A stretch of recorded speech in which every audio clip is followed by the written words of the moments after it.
Sir फिर से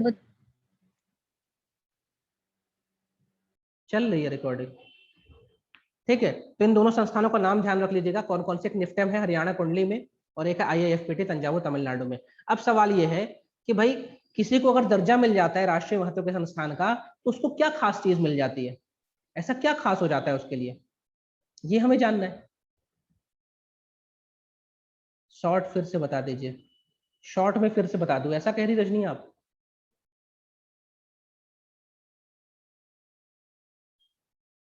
देखिए केंद्र सरकार में अभी दिल्ली में मानसून सत्र चल रहा है, कई सारे बिल लाए जा रहे हैं, पास करवाए जा रहे हैं। उसमें एक बिल लाया गया है कि दो ऐसे संस्थान है हमारे देश में जो कि फूड प्रोसेसिंग इंडस्ट्री में काम करते हैं, कि किस तरह किसी फसल को और अच्छा बनाया जाए, किस तरह नए बीज बनाए जाए, किस तरह कोई ऐसी आलू की प्रजाति बनाई जाए जो लंबे समय तक ताजी रहे, किस तरह हम अपने खानों को बर्बादी को रोक सकते हैं, किस तरह हमारा खाना बर्बाद नहीं हो, उसके लिए काम करती हैं। दो ऐसी संस्थान है, सरकार ने बोला इनको इंस्टीट्यूट ऑफ नेशनल इंपॉर्टेंस का दर्जा देना है, इनको हम राष्ट्रीय महत्व का संस्थान बनाएंगे। इसलिए सरकार ने एक बिल लाया, कहाँ लाया, पार्लियामेंट में लाया। क्यों लाया? क्योंकि भाई बिना कानून में चेंज किए हो नहीं सकता, क्योंकि संविधान का जो 7वां शेड्यूल है उसमें इनका नाम दर्ज होगा। वो भी किसके अंदर दर्ज होगा? सेंट्रल लिस्ट के अंदर दर्ज होगा,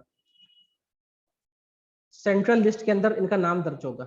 तो ये जब करना था, अब यहाँ पढ़ाई भी होती है, तो ये लोग किस मिनिस्ट्री के अंदर काम कर रहे हैं? एजुकेशन के। कोई नई बात नहीं है, जो भी संस्थान होगा, जो भी एजुकेशन इंस्टीट्यूशन होगा, वो मिनिस्ट्री ऑफ एजुकेशन के अंदर ही काम करना होगा। इसके बारे में आपको सोचना नहीं है। अब हम बात ये कर लेते हैं कि भाई जो भी राष्ट्रीय महत्व के संस्थान होते हैं उनको क्या फायदा मिलता है, ये बड़ा इंपॉर्टेंट है। फायदा क्या मिलता है? पहली चीज, सरकार उनपे जो पैसा देती है ना वो बढ़ा देती है, उनकी फंडिंग बढ़ जाती है। दूसरी, उनको ऑटोनॉमी मिल जाती है। ऑटोनॉमी मतलब स्वायत्ता मिल जाती है कि भाई अपने कैरिकुलम आप खुद बना लो, अपने डिसीजंस खुद ले लो, कितने बच्चों का एडमिशन लेना है, कितने को नहीं लेना है, क्या फीस रखनी है, थोड़ी बहुत ऑटोनॉमी इनको मिल जाती है, किस फैकल्टी को रखना है, कितना पगार देना है। मतलब ऑटोनॉमी इसलिए मिलेगी आप अपनी जो दक्षता है, अपनी जो क्वालिटी है, अपनी जो अकाउंटेबिलिटी उसको बेहतर कर ले। वर्तमान में 130 संस्थान है, 130, जिसको इंस्टीट्यूट ऑफ नेशनल इंपॉर्टेंस का दर्जा मिला हुआ है। और क्या इसमें मिलता है? इनके लिए कोई भी डिसीजन लेना होता है बहुत तेजी से होता है, मतलब एक तरह से मतलब इनके पास तत्काल टिकट होता है, फटाफट काम हो जाता है इनका। यहाँ पे बहुत अच्छी लेवल की एजुकेशन मिलती है। यहाँ पे इन इंस्टीट्यूशन में किसी बच्चे का एडमिशन होना मतलब समझ लो IIT IIM बराबर ही है। बहुत सारे IIT IIMs को भी INA का दर्जा मिला हुआ है कि ये हमारे देश के राष्ट्रीय महत्व के संस्थान है। सरकार इस पे ज्यादा दखल नहीं देती, नेता नताड़ी फोन नहीं करते कि हमारे बच्चे का एडमिशन करा लो, ये इंटरफेरेंस कम हो जाता है। और सरकार यहाँ पे स्कॉलरशिप देती है, स्कॉलरशिप ज्यादा देती है, यहाँ के फैकल्टीज का ज्यादा सैलरी होता है। मतलब कुल मिला के ये हमारे देश का अच्छा बच्चा है, ये हमारे देश के अच्छे बच्चों में से। अगर किसी भी यूनिवर्सिटी को, किसी भी कॉलेज को INA का दर्जा मिल गया, मतलब वो बेस्ट ऑफ द बेस्ट है हमारे देश का, मोटे तौर पर ये। क्लियर हुई बात? तो रिप्लाई कर दो। Yes sir. अगली न्यूज में चलते हैं, कांडला। सर ऑफिस का नाम बता दीजिए। रजनी तिवारी, किस ऑफिस का नाम जानना है आपको? सर जो दूसरा स्थान बताए थे ना सर, एक निफ्टन और सर दूसरा वाला। फिर से पूछिए। सर जो दोनों संस्थान के नाम बताए थे ना सर आपने। अरे तो ये आपको शीट नहीं है क्या आप लोगों के पास? ये तो मैं 28 तारीख का पढ़ा रहा हूँ, ये शीट आपके पास नहीं है क्या? नहीं सर। MP में कौन से इंस्टीट्यूट को मिला है? शिवाक्षी आप लोग सर्च करो, इतना थोड़ा सा सर्च करो। देखो भाई, अगर किसी को नोट्स नहीं मिल पा रहे, PDF नहीं मिल पा रहे, तो अपने साथियों से बात कर ले। और अगर वो भी नहीं हो पा रहा है तो टेलीग्राम ग्रुप मेरे नाम से है, रोहित सिंह कुशवाहा के नाम से, उसको ज्वाइन कर ले। इसमें ठीक PSC है। वाले भी हैं करंट में, तो मे भी इसलिए नहीं, ये आप UPSC अगली न्यूज स्पेसिफिक कांडला कर। को लेकर है। कांडला हमारे देश का पहला सेज बना, सेज। तो हमें इसमें क्या जानना पड़ेगा? कांडला कहाँ पे है, ग्रीन क्यों कहा जा रहा है, दूसरा सेज क्या है, हमें ये 3 बातें जाननी पड़ेंगी। तस्वीर में दिख रहा है कि समंदर का किनारा है, बंदरगाह दिख रहा है, तो ये ऐसा ही कुछ होगा। अब अगर मैप की बात, मतलब अगर हम इसको देखें मैप में, ये आपका गुजरात है, तो इधर आपको मिलेगा कांडला। कांडला जो है गुजरात में एक बंदरगाह है, और हमारे मेजर पोर्ट्स में है, बड़े बंदरगाहों में से एक आता है कांडला। ठीक है। PDF UPSC ग्रुप में सेंड होता है क्या? यहाँ पे ऐसे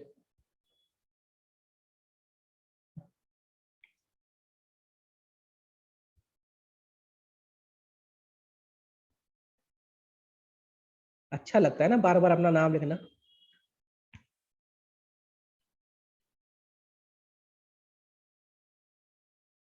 ये मेरा नाम है, मेरे माँ बाप ने बड़े प्यार से रखा था। इसी नाम से एक टेलीग्राम ग्रुप है, रोहित सिंह कुशवाहा के नाम से। 70-72 लोग जुड़े हैं, सब कोठारी के बच्चे हैं। इसको ज्वाइन कर लो, सारा टेंशन खत्म। किस ग्रुप में जा रहा है, किस ग्रुप में नहीं जा रहा। बहुत से ग्रुप का मैं एडमिन नहीं हूँ, तो मैं तो एक लेवल तक पहुंचा पाता हूँ ना अपनी फाइल्स, उसके बाद आप तक नहीं पहुंच पा रही, तो फिर इसीलिए मैं बोल रहा हूँ जब तक नहीं हो पा रहा है इस ग्रुप को ज्वाइन कर लो। जब आपके ग्रुप में भी शेयर होने लग जाए तो इस ग्रुप को लीव कर देना, ठीक है।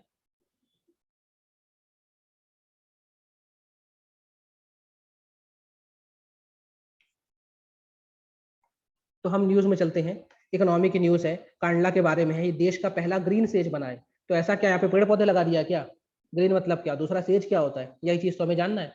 और कांडला की लोकेशन तो हम जान ही गए, गुजरात में है। और बंदरगाह है। यहाँ पे कौन सा समंदर होगा, कोई बताए कि गुजरात में समंदर कौन सा मिलता है मुझे? अरब सागर की, बंगाल की खाड़ी? रिप्लाई करें। अरब अरब सागर, अरब सागर। अरेबियन सी, वेरी गुड। ठीक है, तो ये पानी जो दिख रहा है आपको नीला नीला, ये अरब सागर है का पानी है। अब मैंने बोला कि हमें ये जानना है कि सेज क्या होता है, फिर हमें ये जानना है कि ग्रीन क्यों बोला गया इसको, और फिर हमें ये जानना है किसने इसको तमगा दे दिया भाई। यही चीज तो हमको जाननी है।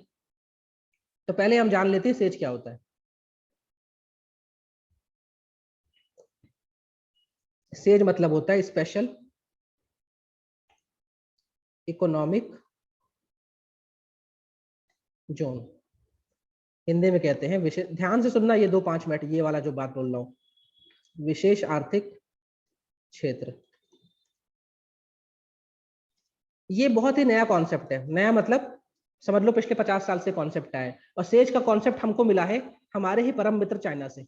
चाइना ने दुनिया को सेज का कॉन्सेप्ट दिया। इस सेज होता क्या है, हम ये जानते हैं कि भाई किसी भी देश को अगर तरक्की करना है तो उसको अपना एक्सपोर्ट्स बढ़ाने पड़ेंगे, उसको दुनिया को माल बेचना पड़ेगा, एक्सपोर्ट्स उसको बढ़ाने पड़ेंगे। और अगर एक्सपोर्ट्स बढ़ाने पड़ेंगे तो उसको अपने देश में माल बनाना भी पड़ेगा। ठीक है, अगर आपको दुनिया भर को माल बेचना है तो माल बनाना पड़ेगा। तो सरकार ने क्या बोला कि, और सबसे बड़ी बात, जितने भी एक्सपोर्ट होते हैं उसमें से मोर देन 80% जो एक्सपोर्ट होता है ना, वो पानी के रास्ते होता है। यानी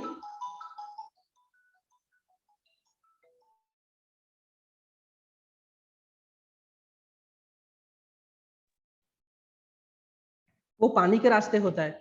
इसका मतलब ये चाइना ने हमें कॉन्सेप्ट दिया था कि जो भी हमारे पास बंदरगाह हैं, वहां पे क्यों ना हम ऐसे छोटे छोटे एक इलाके बना दे बंदरगाह के जस्ट पास, और यहाँ पे हम लोगों को जमीन दें। किसको? बिल्डर्स को, सॉरी, जो आपके व्यापारी हैं, जो आपके मैन्युफैक्चरर, उनको जमीन दे कि यहाँ पे आप कुछ प्रोडक्शन करिए और यहाँ से दुनिया को माल बेचिए। तो स्पेशल इकोनॉमिक जोन में क्या होती है? मैन्युफैक्चरिंग होती है। स्पेशल इकोनॉमिक जोन में क्या बनते हैं? प्रोडक्ट बनते हैं। और ये प्रोडक्ट किस लिए बन रहे हैं? ये उत्पाद किस लिए बन रहे हैं? ये उत्पाद बन रहा है सिर्फ और सिर्फ एक्सपोर्ट के लिए। पहली शर्त, सेज में जो कुछ भी बनेगा वो भारत में नहीं बिकेगा या अपने देश में नहीं बिकेगा, वो बाहर बिकने जाएगा, देश के बाहर जाएगा बिकने। पहली शर्त ये है।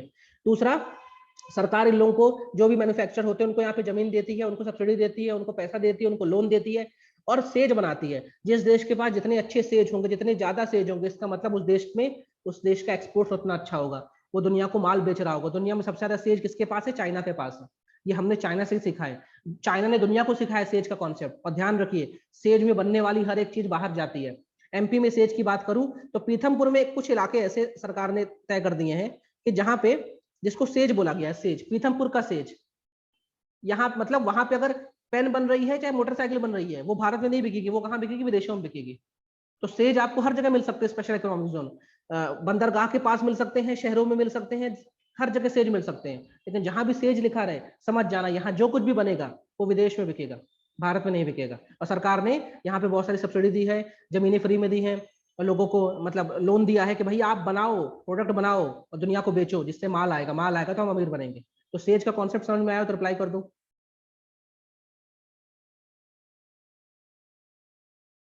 Yes sir.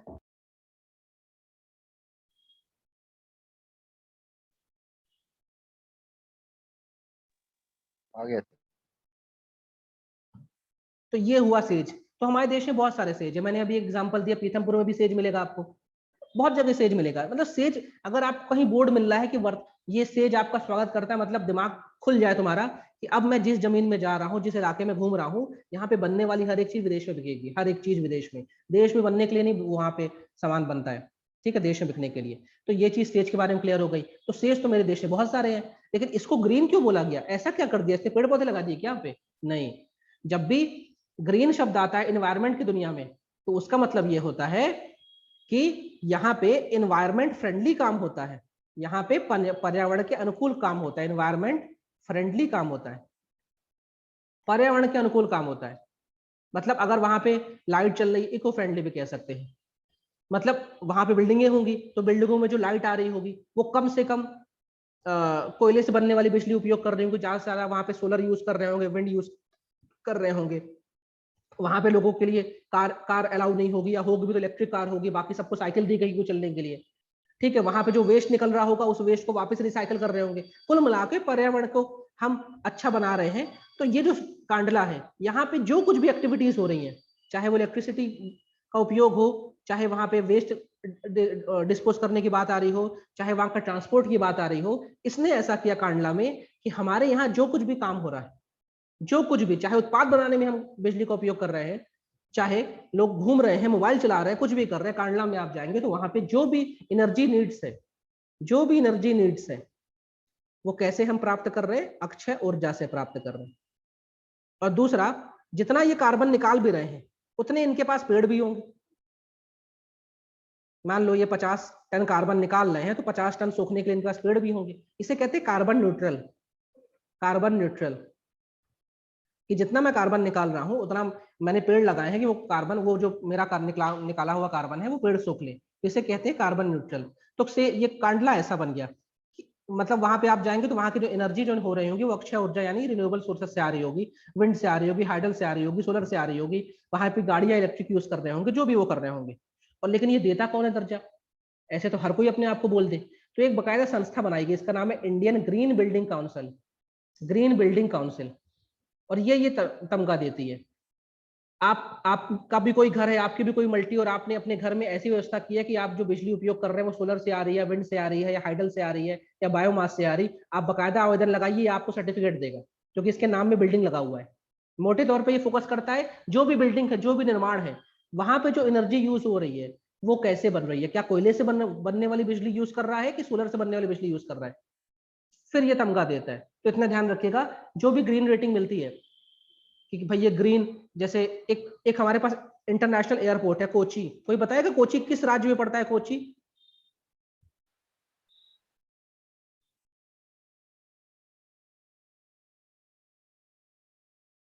वेरी गुड अंकुर, केरला में पड़ता है। ये इंटरनेशनल एयरपोर्ट है, अंतरराष्ट्रीय हवाई अड्डा है। ये हमारे देश का पहला ग्रीन हवाई अड्डा है, ग्रीन इंटरनेशनल हवाई अड्डा है। मतलब यहाँ पे आप जाइए, जो भी एनर्जी का उपयोग हो रहा होगा ना, वो एनर्जी अक्षय ऊर्जा से बन रही होगी। ये पहला इंटरनेशनल हवाई अड्डा। इस तरह बहुत सारी बिल्डिंग है, बहुत सारे ऑफिसर्स भी आते रहते हैं। तो ये तमगा देने वाली जो संस्था है उसका नाम है इंडियन ग्रीन बिल्डिंग काउंसिल। और कांडला जो छोटी जगह नहीं है, बहुत बड़ी जगह है, हमारे देश का मेजर पोर्ट है वो। और वहां पे इतने बड़े लेवल पे सस्टेनेबल एनर्जी का उपयोग करके वहां पे सब कुछ बढ़िया इको फ्रेंडली करना बहुत बड़ी बात होती है। इन्होंने किया है, वो अप्रिशिएबल है। ये जो CII ये है, Indian building green building corporation, ये किसके अंदर काम करती है? CII के अंदर काम करती है, CII। और ये 2001 में बना था। ये कौन? IGBC 2001 में बना था।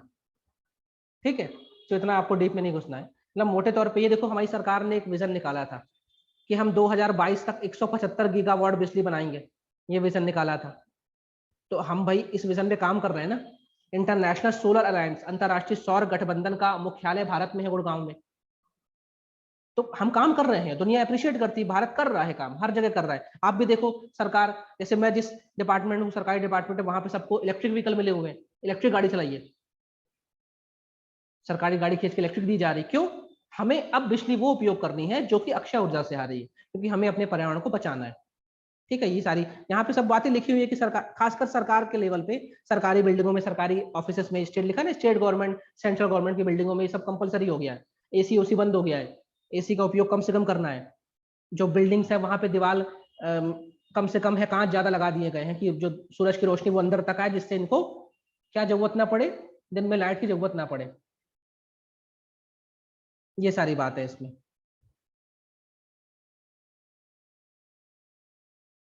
तो यहां तक क्लियर हो तो रिप्लाई कर दो चैट में।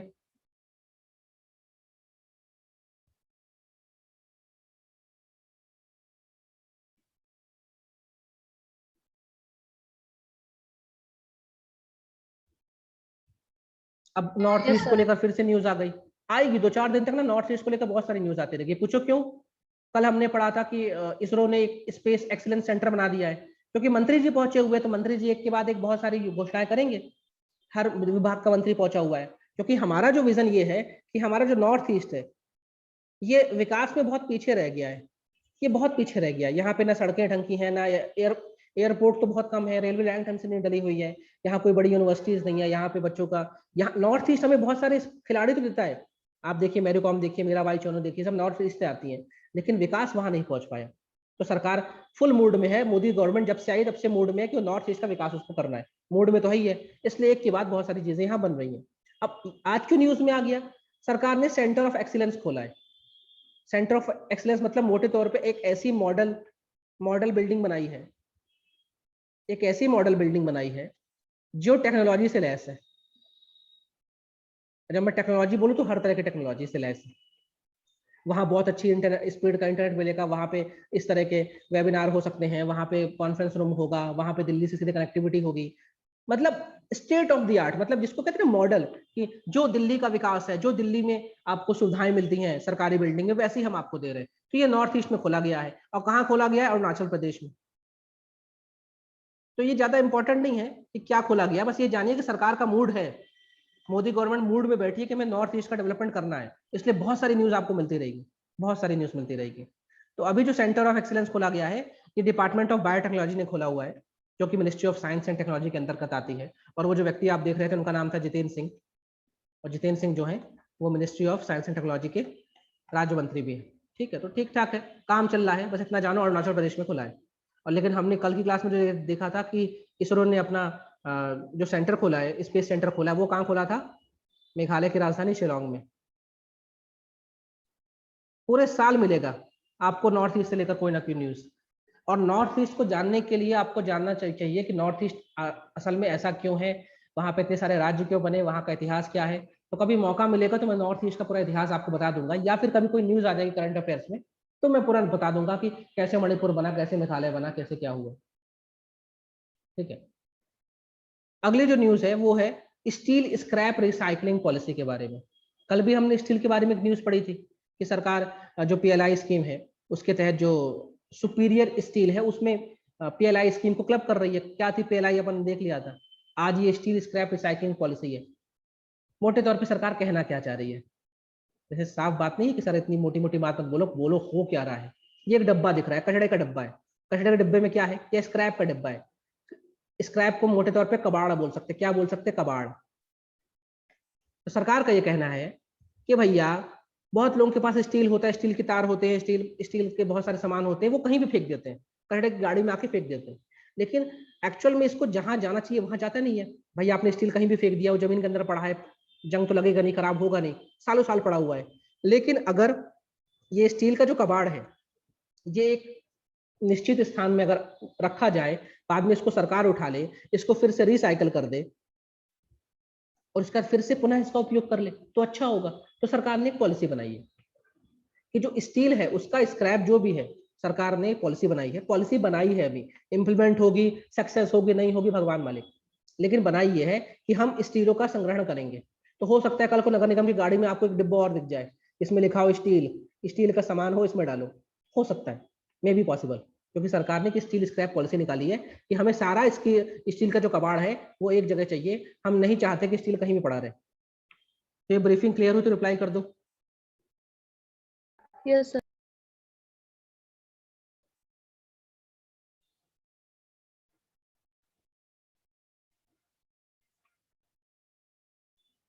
ठीक है, अब सरकार क्या करेगी इसमें?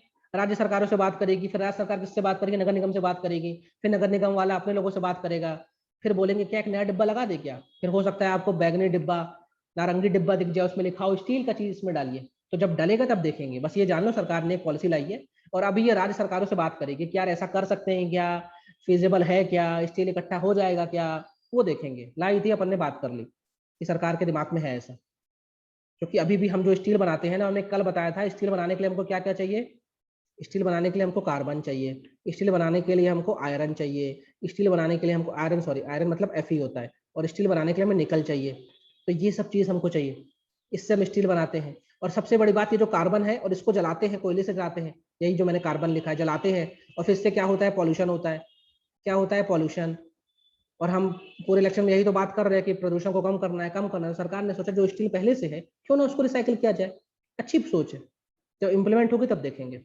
अगली न्यूज ये है, ये मंत्री जी घबराए हुए बैठे हैं, इनका नाम आर के सिंह है। ये पहले IAS रह चुके हैं, बाद में ये मंत्री बने हैं। तो बहुत सारे अभी मोदी गवर्नमेंट में बहुत सारे ऐसे लोग हैं जो ब्यूरोक्रेट्स रह चुके हैं। यहाँ पे कुछ बात हुई है, G20 की बैठक हुई है, वहां पे क्लाइमेट और एनर्जी को लेकर बात हुई है। तो पहला सवाल है G20 क्या है, पहले हम ये जानेंगे, फिर ये जानेंगे कि इस बैठक में भारत का क्या रोल है भाई। ठीक, तो अब हम इसको जानना चाहते हैं। तस्वीर तो मैं इसलिए लगाता हूँ कि फील आ जाए कि हाँ भाई ऐसे ऐसे मीटिंग होती, कल को ब्यूरोक्रेट्स आप बनेंगे तो इस तरह बड़े बड़े कॉन्फ्रेंस में जाकर मीटिंग अटेंड करोगे। ठीक है, अब हुआ क्या, पहली बात तो G20 क्या है, व्हाट इज G20। G20 मतलब यहाँ पे देशों का ग्रुप, देशों का समूह। तो क्या इसमें सिर्फ देश है, नहीं, इसमें सिर्फ देश नहीं है, कुछ इसमें मेंबर्स, कुछ इसमें यूनियन भी है। जैसे G20 में आपको यूरोपियन यूनियन मिलेगा। यूरोपियन यूनियन जो है अपने आप में कई देशों का समूह है, लेकिन मोटे तौर पे ग्रुप 20 भी कहते हैं, मतलब मोटे तौर पे 20 लोग हैं इसमें। इसमें क्या भारत है, हाँ इसमें भारत है। G7 में भारत नहीं है, G20 में भारत है। ठीक है, अब इसमें क्या बात हो गई, असल में क्या हो रहा है, अभी जब दिसंबर आएगा तो स्कॉटलैंड में एक बहुत ही इंपॉर्टेंट बैठक होने वाली है, इसको कहेंगे कोप 26। कोप 26 की बैठक होने वाली है स्कॉटलैंड में। कोप मतलब होता है कॉन्फ्रेंस ऑफ पार्टीज, और ये हर साल अमूमन बैठक होती है, और इसको जो करवाने वाली संस्था है उसका नाम है UNFCCC। मुझे लग रहा है कि ये थोड़ा हैवी हो जाएगा, तो मैं एक टेलीग्राम में एक वीडियो डाल दूंगा, रिकॉर्डेड वीडियो, इसमें बताया गया UNFCCC क्या है, कोप क्या होता है, एक बार देख लेना अगर किसी को देखना हो तो। ये आप ही लोगों को मैंने कभी पढ़ाया था, तो रिकॉर्ड पढ़ा है मेरे पास, दे दूंगा उसको। तो ये बैठक होने वाली स्कॉटलैंड में, और इसमें बैठक में क्या बात की जाएगी, जलवायु परिवर्तन की बात की जाएगी।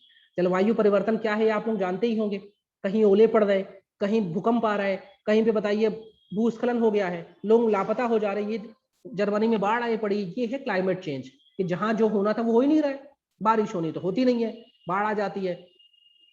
ठीक है, 20 दिन पहले यमुना पूरी सूख गई थी दिल्ली में पूरी यमुना सूख गई थी, लोग यमुना के बीच में बैट बल्ला खेल रहे थे। आज क्या न्यूज आ रही, यमुना की वजह से 20 गांव डूबने वाले हैं। तो ये क्लाइमेट चेंज है, जलवायु परिवर्तन, और ये हो रहा है, हमें इससे बचना है, हमें इसको रोकना है। इसके लिए बैठक होगी, और ये बैठक इस बार कहाँ होगी, स्कॉटलैंड में। 26वीं बैठक है, इसका मतलब 25 हो चुकी है। करवाने वाली कौन संस्था है, UNFCCC। ये क्या है, क्यों है, मैं लिंक शेयर कर दूंगा, इसके बारे में देख लेना अगर देखना किसी को हो तो। अब सवाल ये है कि भारत को क्या बोला गया भाई इसमें, भारत के लिए क्या रोल है इसमें, भारत के लिए क्यों उठ के आ गए। असल में एक कोप हुई थी, उसका नाम था कोप 21वीं बैठक पेरिस में हुई थी, पेरिस में। उसमें कई सारे देशों ने अपने अपने टारगेट दिए थे कि हम ये करेंगे, उसे कहते हैं पेरिस एग्रीमेंट में कुछ टारगेट दिए गए थे। भारत ने भी टारगेट दिया कि मैं ये कर दूंगा साहब, मैं ये करूंगा। इसको हम कहते हैं भारत के NDC, यानी भारत ने क्या कंट्रीब्यूशन करने की बात की थी, नेशनल डिटरमाइंड कंट्रीब्यूशंस कहते हैं। मैं लिंक शेयर कर दूंगा इसकी, ज्यादा घबराना मत, जिसको डीप में घुस के पढ़ना हो तो उस लिंक से देख लेगा। तो भारत ने अपनी कुछ बातें की थी, साहब मैं करूंगा, और मैं कब तक करूंगा, 2030 तक मैं अपनी तरफ से क्या क्या योगदान कर सकता हूं मैं करूंगा। तो अभी G20 की जो बैठक हुई थी, और सबसे बड़ी बात, ये जो कोप 26 होने वाली है स्कॉटलैंड में, इसकी अध्यक्षता कौन कर रहा है, इटली। अब आप देखिए क्या अजूबा है, अध्यक्ष इटली, और बैठक कहाँ होने वाली है, स्कॉटलैंड में। बैठक कहाँ होने वाली है कोप 26 की, स्कॉटलैंड में। ठीक है, तो उसी बैठक के पहले की ये प्रोसेस है, और इसमें भारत को अप्रिशिएट किया गया है, तालियां दी गई भारत के लिए। भारत बहुत अच्छा काम कर रहा है, पेरिस एग्रीमेंट पे काम कर रहा है, और यकीन मानिए कोप 26 की जब बैठक होगी ना, तो सबसे ज्यादा ताली भारत को मिलने वाली है। भारत अपने जो कमिटमेंट है उसको बहुत अच्छा पूरा कर रहा है। दुनिया में इकलौता ऐसा देश है जो जब से वादा किया है कि मैं जलवायु परिवर्तन को रोकने के लिए क्या क्या करूंगा, वो कर रहा है। और ये जो कांडला वाला हमने न्यूज सुनी है, ये उसी में तो हमने अगला कदम बढ़ाया है। भाई हम कहते हैं ना, अपने आप को सुधार लो दुनिया सुधर जाएगी, तो हम अपने आप को सुधार रहे हैं। तो भारत को वाहवाही मिली है इसमें कि भाई भारत बहुत अच्छा काम कर रहा है, कीप इट अप। मिलेंगे जब हम स्कॉटलैंड में, तब हम देख लेंगे। ठीक है। अब ये जो कॉमन बट डिफरेंशिएटेड रिस्पॉन्सिबिलिटी बड़े बड़े शब्द हैं ना, इन सबका मैं लिंक शेयर कर दूंगा। मैं कल से 1-2 वीडियो के लिंक में यहाँ पर काम हो जाएगा अगर पढ़ना हो तो। अब एक चीज मैं लगे हाथों बताना चाह रहा हूं आप लोगों को,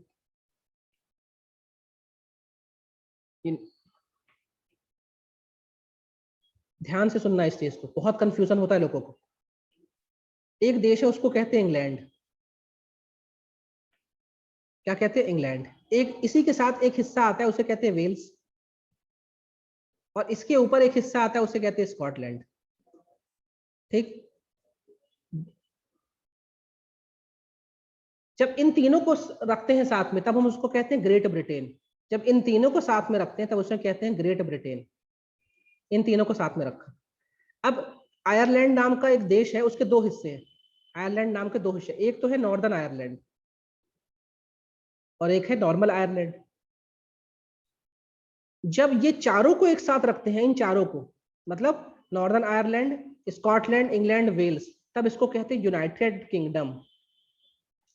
तब इसको कहते हैं यूनाइटेड किंगडम। तो यूके जब कभी कोई कह दे कि इस बार की कोप 26 यूके में होने वाली, तो गलत नहीं है, क्योंकि यूके के अंदर ही तो स्कॉटलैंड आता है। या कोई कहते इस बार की कोप 26 स्कॉटलैंड में होने वाली, तो भी गलत नहीं है।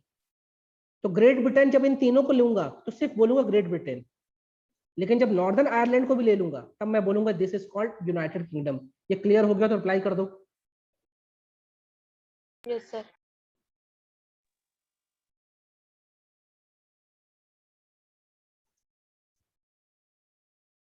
ठीक है। तो अब जब कहीं यूज करना है इन शब्दों को ना, ध्यान से यूज करना कि यूके किसे कह रहे हैं, ग्रेट ब्रिटेन किसे कह रहे हैं, और इंग्लैंड। इंग्लैंड एक नॉर्मल एक देश है। असल में क्या, ये पूरा एक टापू है, उस टापू में बहुत सारे हिस्से हैं। अब इसी में मैं छोटे छोटे और टॉपिक, जैसे आइसले ऑफ मान नाम का एक टापू है, इन सबको जोड़ दूंगा तो फिर इसको कहेंगे ब्रिटिश आइलैंड्स। इन सबको अगर जोड़ के छोटे छोटे टापू को भी जोड़ दूंगा तब उसे कहेंगे ब्रिटिश आइलैंड्स। ठीक है। तो वापस चलते हैं अपनी शीट में। तो भारत के लिए शाबाशी दी गई है। कार्बन न्यूट्रलिटी क्या होती मैंने बता ही दिया है। जितनी हम कार्बन निकाल ले उतनी ही हम अगर वापस सोख लें, मतलब उतने पेड़ पौधे लगाते तो उसे कहते हैं कार्बन न्यूट्रलिटी। ठीक। अगली जो न्यूज है वो है ग्रॉस एनवायरनमेंट प्रोडक्ट को लेकर, जीईपी को लेकर। जीईपी को लेकर अभी तक हम लोग बात करते हैं जीडीपी के नाम पे। क्या बात करते हैं? जीडीपी के नाम पे, सकल खरीद, ग्रॉस डोमेस्टिक प्रोडक्ट के नाम पे बात करते हैं। जैसे मान लीजिए मैंने आपसे बोला भाई कि भाई तुम्हारे बटुए में कितना पैसा है, आपने बोला सर 500 रुपए। फिर मैंने बोला तुम्हारी घड़ी कितनी की, आपने बोला 1500 की। फिर मैंने बोला भाई तुम जितना जो पहने हुए हो सब बताओ, तो आपने बोला सर कुल मिला के मेरे कपड़े, मेरी घड़ी, मेरी गाड़ी सब मिला के 2 लाख रुपए का माल है। तो मैं बोल सकता हूँ यार तुम्हारी जीडीपी 2 लाख रुपए, जितनी तुम्हारी क्षमता है हर चीज मिला के तुम्हारी जीडीपी है। लेकिन सारी जीडीपी किससे तौली हमने? पैसे से तौली। जीडीपी को हम पैसे से तौलते हैं। लेकिन अभी एक नया कॉन्सेप्ट आ रहा है कि यार पैसे के चक्कर में इन्वायरमेंट की ऐसी तैसी क्यों कर रहे हो। आप लोगों ने एक नाम सुना होगा बकसवाहा का, छतरपुर जिले में है। वहां बहुत घने जंगल है, लेकिन उसके नीचे हीरा मिल गया है। तो अब सर एमपी गवर्नमेंट इस मूड में है कि जंगल कटवा के हीरा निकाल ले। लेकिन इतने सारे जंगल कटवाओगे आप तो वो एनवायरनमेंट का क्या होगा? क्या उन जंगलों की कोई कीमत नहीं है क्या? उस जंगल से क्योंकि हर एक पेड़ की एक कीमत होती है, हर एक पेड़ की कीमत होती है। अब सरकारों का मूड घूम रहा है कि नहीं नहीं अब अपनी जीईपी भी नापेंगे। जीईपी मतलब ये जो जंगल पहाड़ियां है ना, इनकी भी एक कीमत होती है, इनकी भी कीमत भी नापेंगे। एक नया कॉन्सेप्ट आ रहा है जीडीपी के साथ, एक नया कॉन्सेप्ट जीईपी का भी आ रहा है कि मेरे पास कितना एनवायरनमेंट है, मेरे पास कितना प्रकृति है, उनकी क्या कीमत है। क्योंकि हम प्रकृति को तोड़ रहे हैं, खराब कर रहे हैं, फिर प्रकृति क्या कर रही है आप देख ही रहे हैं। कहीं बाढ़ आ रही, कहीं हिमस्खलन हो रहा है, कहीं भूकंप आ रहा है, कहीं तूफान आ रहा है, ये देख ही रहे। तो प्रकृति भी बिल्कुल फटाफट हिसाब कर देती है। तो एक नया कॉन्सेप्ट आ रहा है जीईपी का, जिसमें हम हर राज्य या हर देश अपनी अपनी जो वो है क्या एनवायरनमेंट, प्रकृति, उसकी कीमत रखेगा। और ये सबसे पहले शुरू कर रहा है उत्तराखंड। ऐसा नहीं कि बहुत अच्छा काम कर रहा है, नेक आदमी नहीं। उत्तराखंड इतना ज्यादा पिटा है ना प्रकृति के मामले में। आपने केदारनाथ की बाढ़ देखी, उसके बाद अभी जो बादल फट, अभी जो हमने देखा लैंडस्लाइड हो गया, कई लोग मारे गए। उत्तराखंड से इतना इसको देवभूमि कहते हैं, देवभूमि। लेकिन इस देवभूमि में देव नाराज हो गए क्योंकि आपने पूरे जंगल खराब कर दिए, आपने नदियां को मोड़ दिया, आपने डैम बना दिए। अब इसको होश आया है कि ये नहीं यार, अब कोई भी प्रोडक्ट लाएंगे ना, मालूम चला कहीं रोड निकालनी है और पता चल रहा उस रोड में 4 पेड़ काटने पड़ेंगे सागौन के, तो एक बार रुक जाओ, इन सागौन की भी एक कीमत है। एक काम करो, रोड मोड़ दो यार, पेड़ मत काटो। मतलब अब जो पॉलिसी बनाएगा उत्तराखंड, उसमें एनवायरनमेंट का भी ध्यान देगा। ये मोटे तौर पे बात है। बहुत दिनों से कहा जा रहा है, बहुत दिनों से। रॉबर्ट कॉस्टांजा नाम का व्यक्ति है जो बहुत सालों से चिल्ला रहा है भैया प्रकृति की भी कीमत है, ऐसे मत तोड़ो, ऐसे मत बर्बाद करो, ऐसे जंगल मत काटो। हम सुन ही नहीं रहे थे, हम नशे में थे। अब प्रकृति हमको बता रही है कि बताओ तुम्हारा नशा उतारते हैं हम।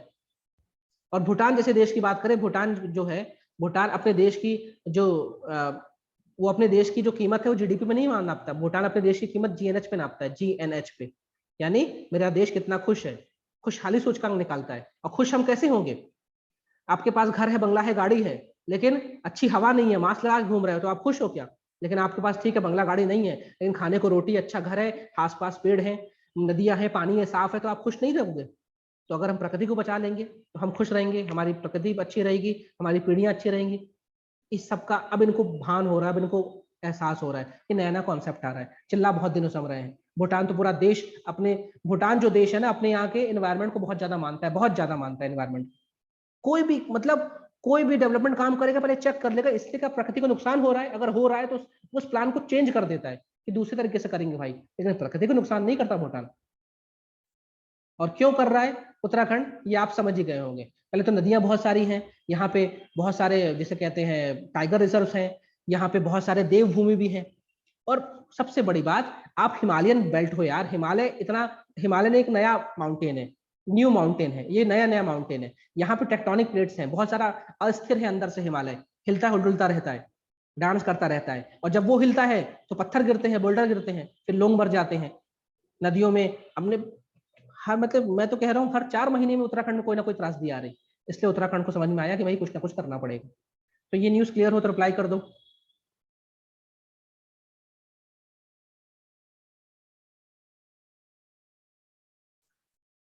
अगली न्यूज क्या है? एसेंशियल डिफेंस सर्विसेज बिल, ये बिल लाया जा रहा है, सब बिल पास हो जाएंगे। आप याद ध्यान रखिए, सारे बिल पास हो जाएंगे। लेकिन ये बिल क्यों आ रहा है इसको थोड़ा सा जान लीजिए। सरकार का ये कहना है कि जो डिफेंस है वो बहुत इंपॉर्टेंट चीज, और हम नहीं चाहते हैं कि डिफेंस के जो लोग हैं, डिफेंस मतलब आर्मी की बात नहीं कर रहा हूँ, डिफेंस मतलब यहाँ पे जो डिफेंस है इसका मतलब है जो हथियार बनाते हैं, जो गोली बारूद बनाते हैं, जो बुलेट प्रूफ जैकेट्स बनाते हैं, जो जूते बनाते हैं, जो आर्मी को सपोर्ट कर रहे हैं, जो ट्रक बना रहे हैं आर्मी के। सरकार का कहना है ये इसेंशियल सर्विसेज हैं, ये बहुत ही आवश्यक वस्तुएं हैं, और हम नहीं चाहते कि लोग हड़ताल करके इनका काम ठप कर दे। अब आप बोल रहे हैं सर ऐसा क्यों कह रहे हो? क्योंकि सरकार ने 8 महीने पहले एक प्रपोजल निकाला कि मेरे देश में 41 ऐसी ऑर्डिनेंस फैक्ट्री है। कितनी फैक्ट्री है? 41। मेरे देश में 41 ऐसी ऑर्डिनेंस फैक्ट्री, सरकारी फैक्ट्रियां हैं। ऑर्डिनेंस मतलब ये यहाँ पे रक्षा से जुड़े हुए सामान बनाते हैं। 41 फैक्ट्रियां हैं जो ऑर्डिनेंस बोर्ड के अधीन काम करती हैं और मिनिस्ट्री ऑफ डिफेंस के अंतर्गत आती हैं। सब यहाँ पे सरकारी थे। सरकार ने 7-8 महीने पहले बोला यार इन कंपनियों को हम प्राइवेट करेंगे। प्राइवेट मतलब पहले 41 को शायद सरकार 7 बनाने वाली है, जैसे नहीं बैंक को प्राइवेट कर रहे हैं, मर्ज कर रहे हैं। तो सरकार ने बोला पहले इन कंपनियों को प्राइवेट करेंगे या मर्ज करेंगे, फिर इनको हम प्राइवेट कर देंगे। क्योंकि सरकार का ये कहना है सरकारी जो लोग हैं ना ये काम नहीं करते, मकार होते हैं, काम नहीं करते, हम प्राइवेट कर देंगे, यानी मोटे तौर पर प्राइवेटाइजेशन करेंगे। तो ये जो 41 फैक्ट्री के सरकारी लोग ये हड़ताल पे उतर गए। आप लोग देख रहे होंगे 1-2 महीने से हड़ताल चल रही है। तो सरकार ने क्या किया, अभी जब मानसून सत्र से पहले फटाफट क्या निकाल दिया, ऑर्डिनेंस निकाल दिया, ऑर्डिनेंस, अध्यादेश। कोई मुझे बताएगा राष्ट्रपति के पास किस आर्टिकल से अधिकार है ऑर्डिनेंस निकालने का? संविधान में कौन सा आर्टिकल राष्ट्रपति को ताकत देता है ऑर्डिनेंस निकालने की?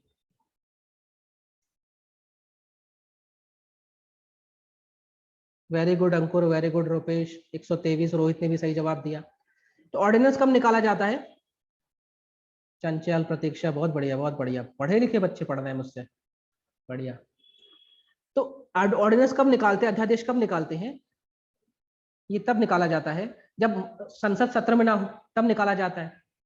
तो फटाफट राष्ट्रपति ने एक अध्यादेश निकाल दिया कि भैया अब कोई हड़ताल करेगा, इन फैक्ट्री के लोग अगर हड़ताल करेंगे ना तो हम इनकी नौकरी खा जाएंगे। मोटे तौर पर अगर आपने हड़ताल की तो आपको जेल हो जाएगी, फाइन हो जाएगा, और जैसे आप जेल गए आपकी सरकारी नौकरी खत्म। तो ऑर्डिनेंस निकाला था सरकार ने, क्योंकि सरकार का ये कहना था हड़ताल करोगे बेटा तो काम कैसे होगा, अभी चाइना खड़ा है, सियाचिन में जवान खड़े हैं। लेकिन ये लोग बोल रहे भाई हमें प्राइवेट क्यों कर रहे हो यार, हम तो सरकारी हैं, हम इतने साल नौकरी करें तुम्हारी, ऐसे कैसे प्राइवेट कर दोगे? तो सरकार ने बकायदा एक बिल ही निकाल दिया इस बार, क्योंकि ऑर्डिनेंस की क्या एक सीमा होती, 6 महीने के अंदर लैप्स हो जाएगा, 6 माह के बाद। तो सरकार ने ये जो ऑर्डिनेंस निकाला था 30 जून को निकाला था, उसने एक बिल निकाल दिया, और ये बिल पास भी करवा लेंगे। तो अब क्या हो जाएगा, इन फैक्ट्री में जो भी व्यक्ति होगा हड़ताल नहीं कर पाएगा। अब चाहे तुम्हें बेचे चाहे तुम्हें बंद करे, तुम हड़ताल नहीं कर पाओगे, मोटे तौर पर यही है। तो सरकार का ये कहना है नेशनल सिक्योरिटी की बात है, सही बात है। देश में इतने सारे एम्प्लॉयज मतलब इतने सारे चाइना जो जवान खड़े हुए हैं उनको हथियार चाहिए, जो भी चाहिए, तो जरूरी भी है। तो ये सारी कहानी है। ठीक है, सरकार इनको क्या करना चाह रही है, प्राइवेटाइज करना चाह रही है, और 70,000 से अधिक एम्प्लॉइज हैं, और जो बोल रहे हैं कि भाई हमारे बनाए हुए चीज से हमने, हमारे बनाए हुए ट्रकों से, हमारे बनाए हुए बंदूकों से आपने इतने सारे युद्ध लड़े, इतने सारे युद्ध जीते, इतनी बड़ी आर्मी हमने मेंटेन करके रखी है, हमारी आर्मी के जवानों को कोई चीज कमी नहीं हो पाती, और आज आप पहले सरकार बोल रही कि यू आर जिसे कहते हैं अनप्रोफेशनल्स, यू आर इनकैपेबल, आप लोग काम के नहीं है, आप लोग काम चोर है, मक्कार है, पहले कुछ ऐसे उटपटांग शब्द वर्ड सरकार की तरफ से आए थे, तभी ये लोग और भड़क गए, हड़ताल करने लगे। लेकिन इन्होंने ये बोला साहब हड़ताल तो कर रहे हैं, लेकिन आप ध्यान रखना प्रोडक्शन में कमी नहीं आएगी। मतलब ऐसा नहीं कि सबके 10 के 10 लोग काम छोड़ दे रहे हैं, 5 लोग काम कर रहे हैं, 5 लोग हड़ताल कर रहे हैं, लेकिन सरकार ने ऑर्डर्स निकाल दिए और बाद में अब बिल में ला दिया। खैर, गवर्नमेंट कर रही, सही कर रही होगी। तो ये न्यूज समझ में आई क्यों ये बिल आ रहा है?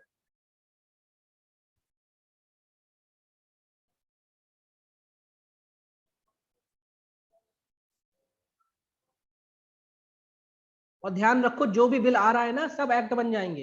मेरे ख्याल से 8 अगस्त तक मानसून सत्र चलना है, उसके बाद सारे एक्ट ही बन जाएंगे। ठीक है, तो ये बस आप जैसे कहते हैं ना, मजबून जानो, आप मर्ज जानो कि न्यूज उठी क्यों है, बस न्यूज उठी क्यों। अब ये सवाल जो है अटेम्प्ट करिए कि नॉर्थ ईस्ट में सरकार एक सेंटर ऑफ एक्सीलेंस बना रही है, तो कहां बना रही है?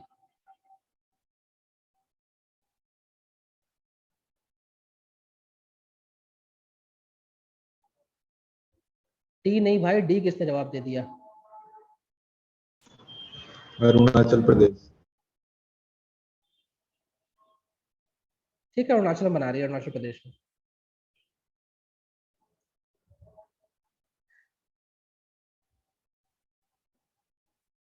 सेकंड बताइए कि किसी भी संस्थान को अगर इंस्टीट्यूट ऑफ नेशनल इंपॉर्टेंस का दर्जा मिलेगा तो उसको क्या क्या फायदे होंगे? कौन से स्टेटमेंट सही है? मैं इसका हिंदी बोल दूं क्या अगर दिक्कत हो? सर फर्स्ट वाला जो ऑप्शन है उसको हिंदी बोल दो।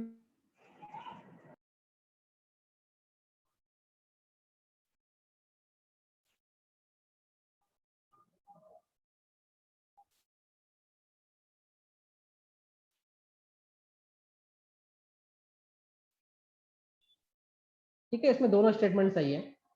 भाई आपको राष्ट्रीय महत्व का दर्जा मिल जाएगा तो सरकार आपको पैसा देगी, आपको मान्यता देगी, सवार सरकार की आप बच्चे हो जाओगे, एक बहुत ही प्यारे बच्चे हो जाओगे, सरकार आपके लिए जान लगा देगी।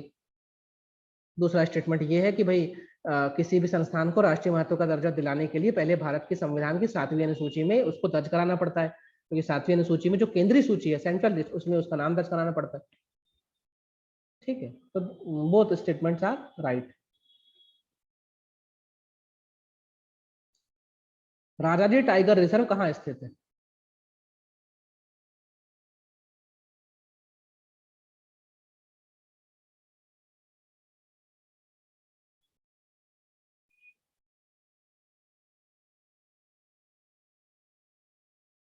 बढ़िया, उत्तराखंड में है। राजा जी इसका नाम क्यों पड़ा है, कोई बताएगा? इस टाइगर रिजर्व का नाम राजा जी क्यों पड़ा है, और राजा जी कौन थे एक्चुअल में?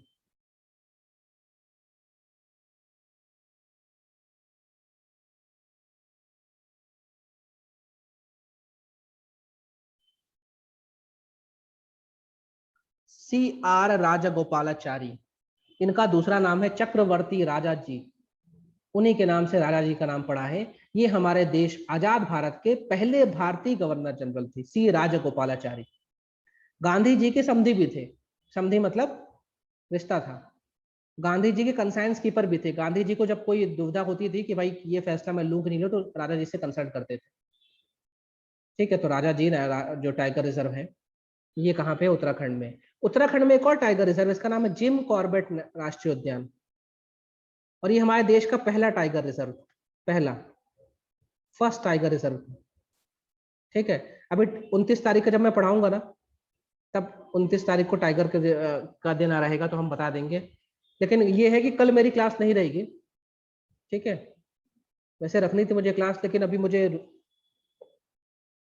अब सारा काम देखना है मुझे यहाँ का, राजवाड़ा का, तो राजवाड़ा के आसपास घर लेना पड़ेगा, तो इसलिए मैं घर शिफ्ट कर रहा हूँ। इसलिए कल सुबह की जो मेरी क्लास है, मतलब कल मेरी मतलब रनिंग कोई क्लास नहीं रहेगी, जो मेरे बाकी कमिटमेंट्स है वो है। ये मुख्य प्रश्न है कि भाई भारत के उत्तर पूर्व में विकास से जुड़ी समस्याओं पर चर्चा करिए, जो भी आपको लगता है और इस विकास में क्या सूचना प्रौद्योगिकी की भूमिका हो सकती है क्या? भाई अगर हो सकती है ना भाई, अगर वहां पे जूम अच्छा चलेगा तो वहां का बच्चा भी पढ़ लेगा मुझसे। ठीक है, तो ये इसके बारे में अटेम्प्ट करना है, जिसको करना है वो अटेम्प्ट करे। आज की क्लास में कोई डाउट हो तो चैट में पूछ ले।